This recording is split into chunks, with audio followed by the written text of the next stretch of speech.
अस्सलामुअलैकुम दोस्तों, क्रिकेट की ताजा तरीन अपडेट हासिल करने के लिए मेरे चैनल को सब्सक्राइब कर लें। कौमी टीम के कोचेस के नामों का बाकायदा ऐलान कर दिया गया। रेड बॉल फॉर्मेट के लिए जेसन गिलिस्पी, जबकि व्हाइट बॉल के लिए गैरी क्रिस्टन को पाकिस्तानी टीम का हेड कोच बनाने का ऐलान किया गया है, जबकि अजहर महमूद तमाम फॉर्मेट्स में असिस्टेंट कोच की जिम्मेदारियां निभाएंगे। तीनों फॉर्मेट के कोचेस की तकर्री 2 साल की मुद्दत के लिए की गई है। जेसन गिलेस्पी दौरा बांग्लादेश और गैरी क्रिस्टन दौरा इंग्लैंड के दौरान पाकिस्तानी स्क्वाड को ज्वाइन करेंगे। Gary Kirsten Indian Premier League में अपनी असाइनमेंट मुकम्मल करने के फौरन बाद पाकिस्तान क्रिकेट टीम की जिम्मेदारी संभालेंगे, जिसमें आइंदा आईसीसी मेंस टी20 वर्ल्ड कप 2024 और दीगर दो तरफा व्हाइट बॉल सीरीज शामिल हैं। गैरी क्रिस्टन आइंदा साल पाकिस्तान में होने वाली आईसीसी चैंपियन ट्रॉफी 2025, एसीसी टी20 एशिया कप 2025 और 2026 में इंडिया और श्रीलंका में होने वाले आईसीसी मेंस टी20 वर्ल्ड कप में भी पाकिस्तान टीम के इंचार्ज होंगे।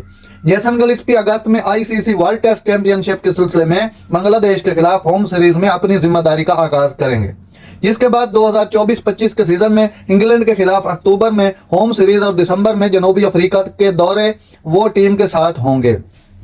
इस मौका पर दोनों गैर मुल्की कोचेस का कहना था कि पाकिस्तान क्रिकेट बोर्ड का शुक्रिया, जिन्होंने हमारी सलाहियतों पर एतमाद किया। आलमी सतह पर पाकिस्तान एक बड़ी टीम है, इसकी कोचिंग एजाज है। नादरीन, ऐसी बर वक्त खबरें सुनने के लिए मेरे चैनल को सब्सक्राइब कर लें। अल्लाह हाफिज।